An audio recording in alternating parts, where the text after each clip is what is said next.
Hello students, कैसे हो आप सभी। पिछली क्लास में हमारा जो टॉपिक चल रहा था जीव जगत स्टार्ट किया था हमने, जो आपके सबसे फर्स्ट चैप्टर है, फर्स्ट यूनिट का फर्स्ट चैप्टर जीव जगत, यानी जीवों के अंदर किस प्रकार उनको वर्गीकृत किया गया, सजीवों निर्जीवों का निर्धारण कैसे किया गया। तो पिछली क्लास में हमने सबसे पहले पढ़ा था कि किस प्रकार सजीव और निर्जीवों में अंतर करने के लिए सबसे मुख्य आधार क्या लिया गया था। सबसे पहले लिया गया था वृद्धि, जिसको गलत साबित कर दिया गया क्योंकि वृद्धि सजीव और निर्जीवों में दोनों में होती थी।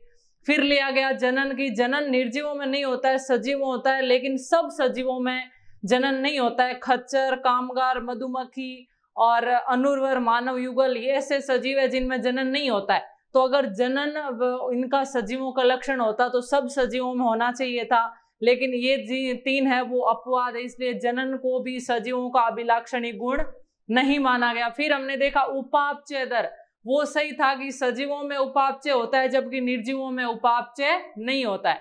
और उसके बाद हमने देखा था वातावरण के प्रति संवेदना है, वो भी सजीवों में ज्यादा बेस्ट होती है, जो निर्जीव होते हैं उनके अंदर कम होती है। तो ये चार लक्षण हमने लिए थे। और उसके बाद हमने देखा था कि जो एक वैज्ञानिक था जिसका नाम था कैरोलस लीनियस, उसने वर्गीकरण की द्विनाम पद्धति दी थी और उसने नियम जो लिखे थे, नाम, उनको नाम लिखने के लिए चार नियम बताए थे, चार रूल बताए थे। वो हमने देखा था कि जो वर्ड्स हैं उनको तिरछे लिखना चाहिए, लैटिन भाषा में लिखा जाना चाहिए, दोनों वर्डों को अलग अलग रेखांकित करना चाहिए। पहला नाम होता है वो वंश नाम होता है, जबकि दूसरा नाम होता है वो जाति संकेत पद होता है। ठीक है, तो इस प्रकार वो नियम थे। आज हम पढ़ेंगे कि जो सजीव थे उनका निर्धारण तो कर लिया गया, फिर उन सजीवों का वर्गीकरण किस आधार पर किया गया, किस आधार पर बताया गया कि हाँ ये जंतु इस प्रकार का है। क्योंकि जो कैरोलस लीनियस ने बोला था कि आप नाम को दो भागों में बांट दो, वो सही साबित नहीं है, क्योंकि सिर्फ आप एक तरफ पादप कर दो एक तरफ जंतु कर दो तो वो सही वर्गीकरण नहीं है। क्योंकि पौधों में भी कई प्रकार होते हैं, जंतुओं में भी कई प्रकार होते हैं। तो आगे वर्गीकृत करने के लिए जीवों को विभिन्न कर्मों का चयन किया गया, विभिन्न पदानुक्रम काम में लिए गए। तो वो कौन कौन से थे, उससे पहले मैं आपको बताती हूँ कुछ जो डेफिनेशंस है आपके बुक में, वो आपको याद करनी है। वर्गीकरण क्या होता है, टेक्सा क्या होता है, वर्ग क्या होता है, तो उन सबको हम देखते हैं। तो देखिए नेक्स्ट कुछ डेफिनेशंस देखिए। सबसे पहले आपकी परिभाषा है, वर्गीकरण क्या होता है, वह प्रक्रिया जिसमें दृश्य गुणों के आधार पर जीवों को वर्गीकृत किया जा सके। देखिए जीवों को देखने के आधार पर बांट दिया गया कि कौन सा जीव किस प्रकार दिखाई देता है। अगर किसी में सींग है तो उसको अलग बांट दो, पूंछ है तो अलग कर दो, कितने पैर है, चार है तो अलग करो, दो है तो अलग करो। यानी जो जीवों के बाहर से लक्षण दिखाई देते हैं उस आधार पर जीवों को बांटने की जो विधि है उसको क्या बोला जाता है, वर्गीकरण। दृश्य गुणों के आधार पर, यानी जो आगे वाले जीव के अंदर हमें गुण दिखाई दे रहे हैं उसको हम क्या बोलेंगे, दृश्य गुण। तो देखिए जीवों को दृश्य गुणों के आधार पर बांटने की जो विधि होती है उसको क्या बोला जाता है, वर्गीकरण। अब देखिए वर्गीकरण के अंदर क्या हुआ, जैसे ही जीव को देखा तो आपने अलग अलग लक्षण दिखाई दिए, तो इस जीव को इस वर्ग में रख दिया, इसको इस वर्ग में रख दिया। तो जो अलग अलग वर्ग बनाए गए उन वर्ग को वैज्ञानिक शब्दावली में क्या बोला जाता है, टेक्सा बोला जाता है। तो आपको पूछ सकते हैं टेक्सा क्या होता है। सामान्य भाषा में वर्ग बोलते ही आप समझ जाते हो, लेकिन जैसे ही टेक्सा वर्ड आता है आपके सामने आप कंफ्यूज हो जाते हो। तो ध्यान रखना जो वर्ग है वही टेक्सा है। टेक्सा क्या है, वर्गों को वैज्ञानिक भाषा में क्या बोला जाता है, टेक्सा बोला जाता है। जैसे हम बोल देंगे कि बिल्ली को आपने अलग वर्ग में रखा है, कुत्ते को आपने अलग वर्ग में रखा है, मनुष्य को अलग वर्ग में रखा है। तो हम ऐसा भी बोल सकते हैं कि आपने कुत्ते को अलग टेक्सा में रखा, बिल्ली को अलग टेक्सा में रखा, मनुष्य को अलग टेक्सा में रखा, यानी वर्ग का नाम ही बदल कर क्या किया गया है, टेक्सा। टेक्सा कोई नई चीज नहीं है, जो वर्ग है वही क्या है, टेक्सा। तो हम ऐसा बोल सकते हैं कि जैसे गेहूं की एक अलग प्रजाति अलग वर्ग है तो गेहूं अलग टेक्सा है, कुत्ता अलग टेक्सा है, बिल्ली अलग टेक्सी है। तो जो जो ये वर्ग है वर्ग ही क्या है, टेक्सा कहलाते हैं। और इन वर्गों का जो ये उदाहरण देकर मैंने आपको समझाया है कि अगर आपके सामने टेक्सा नाम आ जाए, टेक्सा वर्ड आ जाए, तो वो कोई नई चीज नहीं है, वो सेम ही चीज है जो आप वर्ग से समझते हो। और जीवों को जैसे ही अलग दिखा, कुत्ते सभी एक जैसे दिख रहे थे तो उनको एक वर्ग में डाल दिया, बिल्ली एक जैसी दिख रही थी अलग वर्ग में डाल दिया, शेर को अलग में डाल दिया, मनुष्य को अलग में डाल दिया। यानी जो वर्ग बनाए गए उन वर्गों को क्या बोला जाता है, टेक्सा बोला जाता है। ठीक है, तो ये दोनों पॉइंट ध्यान रखना। वर्गीकरण की परिभाषा जीवों को उनके दृश्य गुणों के आधार पर अलग अलग भागों में बांटना ही क्या कहलाता है? वर्गीकरण कहलाता है। और जीवों को जिन अलग अलग वर्गों में रखा उन्हें वैज्ञानिक शब्दावली के अंदर क्या बोला जाता है? टेक्सा बोला जाता है। ठीक है, तो इस पॉइंट को नोट कीजिए। फिर हम आगे देखते हैं कि जो वर्गीकरण किया गया उनमें जीवों को किस क्रम से वर्गीकृत किया गया था। नोट कीजिए इसको, फिर नेक्स्ट देखते हैं हम।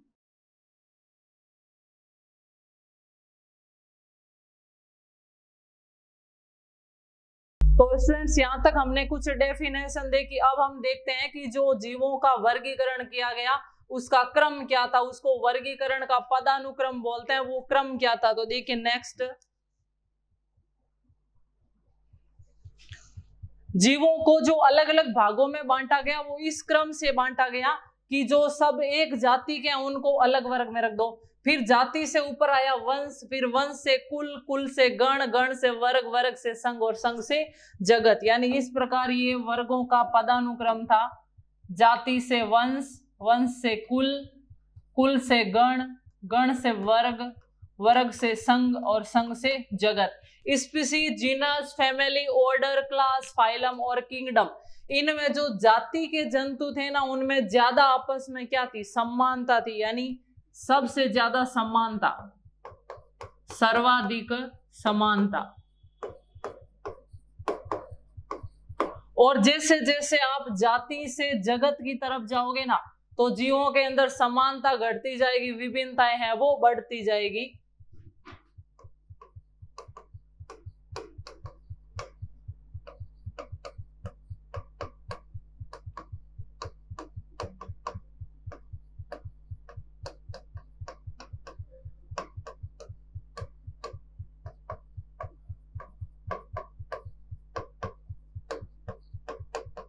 तो ध्यान रखना, वो ये पदानुक्रम आपको रट लेना है कि सबसे पहले आएगी जाति, फिर जाति से वंश, वंश से कुल, कुल से गण, गण से वर्ग, वर्ग से संघ और संघ से जगत। या आप इंग्लिश में भी ध्यान रख सकते हो, species, genus, family, order, class, phylum और किंगडम। आपको पूछा जा सकता है इनमें से किस जंतु में समानता ज्यादा होगी? जो एक जाति के जंतु होंगे ना उनके अंदर समानता है वो ज्यादा होगी वंश की तुलना में। एक तो एक वंश के जंतु है, एक जाति के जंतु है, तो जो एक जाति के जंतु होंगे उनमें समानता है वो ज्यादा होगी। ठीक है, तो देखिए जैसे शेर की एक जाति है उसमें सारे शेर आएंगे और एक दूसरी जाति है जिसके अंदर सारे चीता आएंगे।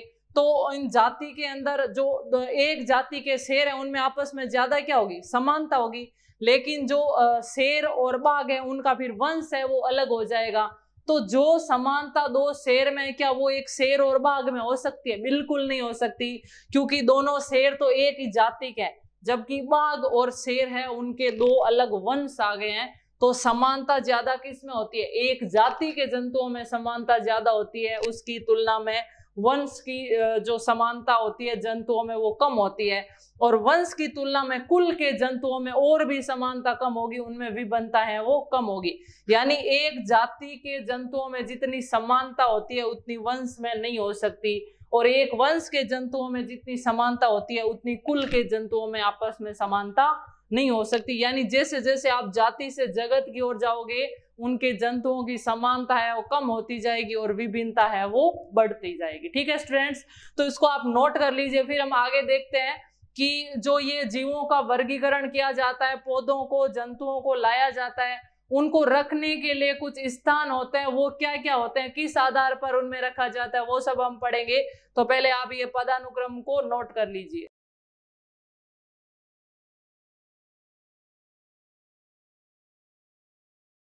तो स्टूडेंट्स यहां तक हमने इस पदानुक्रम को देखा। देखते हैं नेक्स्ट पॉइंट। देखिए अब जीवों का वर्गीकरण किया गया, यानी उनका अलग अलग अध्ययन करने के लिए उनको बांट कर रख दिया। तो बांटकर जंतुओं और पौधों को रखने के लिए जो उपकरण काम में लेते हैं उनको क्या बोला जाता है?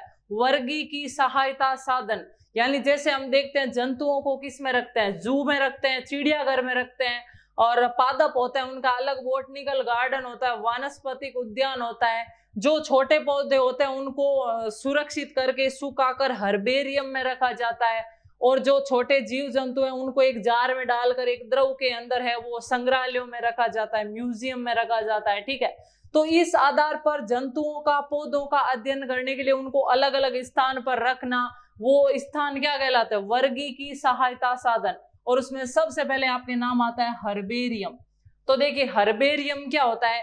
हर्बेरियम होता है एक पुस्तक होती है, और उस पुस्तक के अंदर हर पेज पर एक एक पौधे के अंगों को तोड़कर, सुखाकर चिपका दिया जाता है। जैसे मान लीजिए आपको खेजड़ी का अध्ययन करना है, आपको बबुल का अध्ययन करना है, तो आप क्या करोगे? खेजड़ी की एक पत्ती लाओगे, उसको सुखाओगे, और सुखाकर आपके जो एक सिंपल आप पेज लोगे, उस पेज पर क्या कर दोगे? चिपका दोगे। चिपकाओगे कैसे? उसको रख के और उसके ऊपर साइड में थोड़ी थोड़ी टेप से उसको पिन कर दोगे, ठीक है।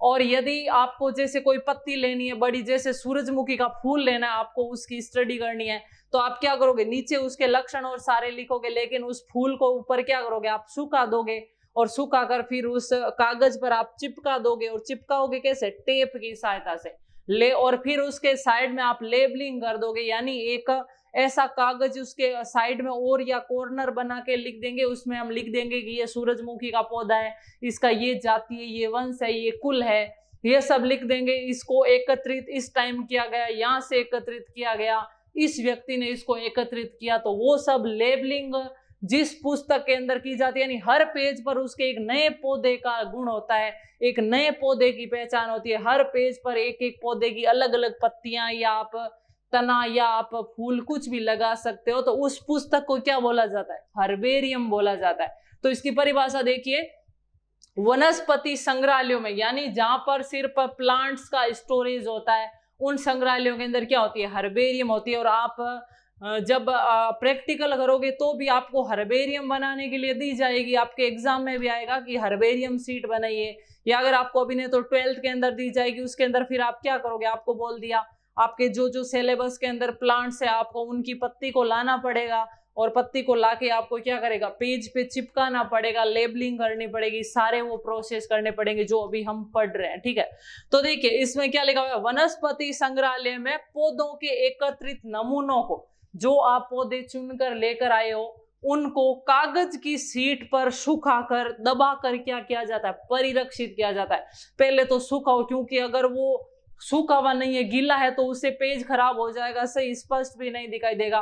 तो पहले उसको सुखाया जाता है, और सुखाने के बाद उसको दबाया जाता है, यानी टेप से आप उसको क्या करोगे? पूरा पिन अप कर दोगे, जिससे क्या वो बिल्कुल सुरक्षित रहेगा।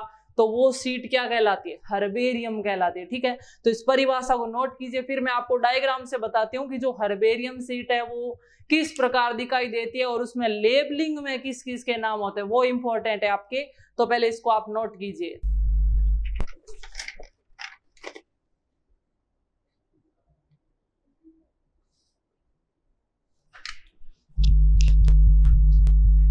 तो स्टूडेंट्स, आपने हर्बेरियम के बारे में ये परिभाषा पढ़ ली। अब हम देखते हैं कि जो हर्बेरियम है वो सीट आपको किस प्रकार दिखाई देती है, उसमें लेबलिंग किस प्रकार की होती है। तो देखिए नेक्स्ट,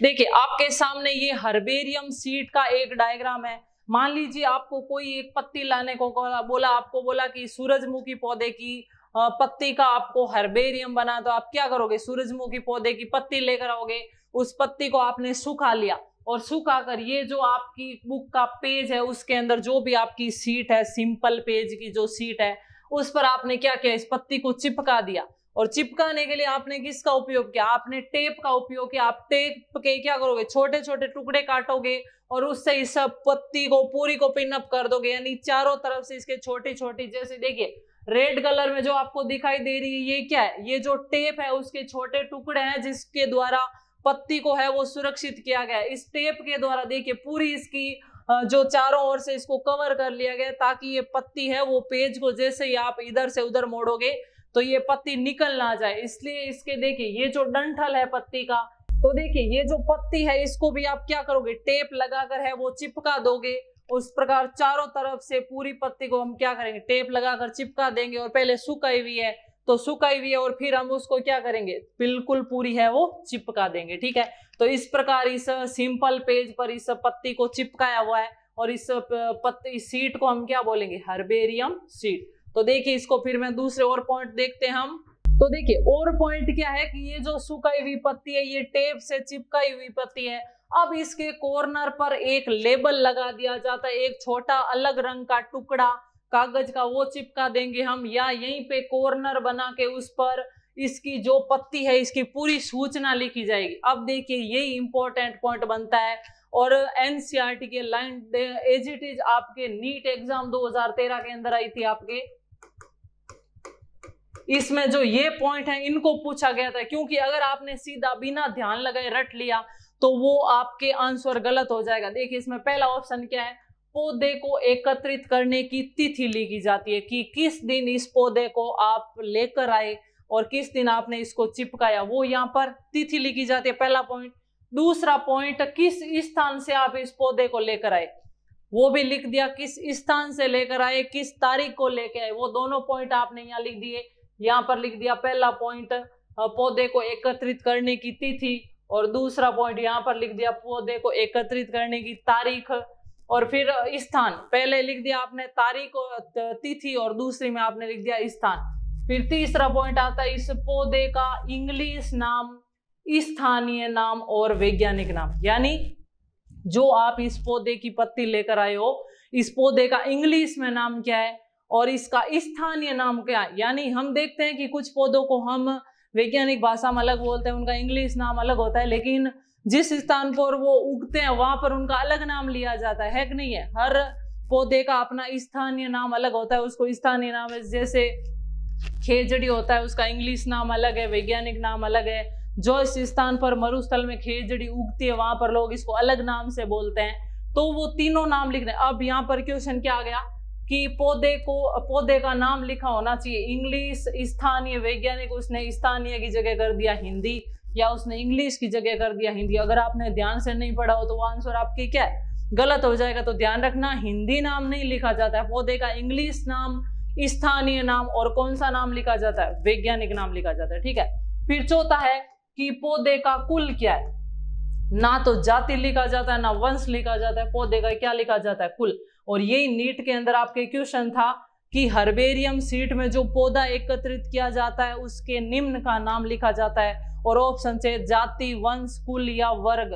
तो यहीं पे कंफ्यूज हो जाती है, आप सोचते हो वंश था या क्या था। तो ध्यान रखकर पढ़ना है कि जो पौधे के कुल का नाम लिखा जाता है इस हर्बेरियम सीट की लेबलिंग। यानी तीसरा पॉइंट आप लिख दोगे, तीनों नाम, पहला नाम इंग्लिश, फिर दूसरा स्थानीय और तीसरा वैज्ञानिक नाम। चौथे पॉइंट में आप क्या लिखोगे, पौधे का कुल क्या है, और पांचवें में जिस व्यक्ति ने इस पौधे को एकत्रित कर कर यहाँ पर संग्रहित किया है उसका नाम, यानी एकत्रित करने वाले का नाम लिखा जाता है। तो बहुत इंपॉर्टेंट है, हर्बेरियम सीट के सबसे इंपॉर्टेंट ये पॉइंट है कि जब हर्बेरियम सीट की लेबलिंग की जाती है, जो लेबल लगाया जाता है उस पर क्या क्या लिखा जाता है, वापस देख लेना। पहला लिखा जाता है पौधे को एकत्रित करने की तिथि, दूसरा एकत्रित करने का स्थान, कहाँ से लेकर आए हो आप इस पौधे को, मरुस्थल से लाए हो, मरुस्थल में भी किस स्थान से लाए हो, मतलब जिस स्थान पर ये उगता है उस स्थान का नाम लिखना है। तीसरा इसका इंग्लिश, स्थानीय और वैज्ञानिक नाम। चौथा इस पौधे का कुल क्या है, और पांचवा इस पौधे को एकत्रित करके कौन लाए, ये नाम लिखा जाता है। तो इस प्रकार आपकी ये सबसे पहली वर्गी की सहायता साधन थी हर्बेरियम। इस डायग्राम को भी आप नोट कर लीजिए, और जो ये पॉइंट है वो बहुत ज्यादा इंपॉर्टेंट है नीट के एग्जाम के लिए भी, क्योंकि कई बार ये क्वेश्चन है वो आपके रिपीट हो चुका है, ठीक है। तो स्टूडेंट्स यहाँ तक की थी हमारी क्लास, मिलते हैं नेक्स्ट क्लास के अंदर जो वर्गीकी के आपके दूसरे साधन है उनको पढ़ते हुए। Thank you so much.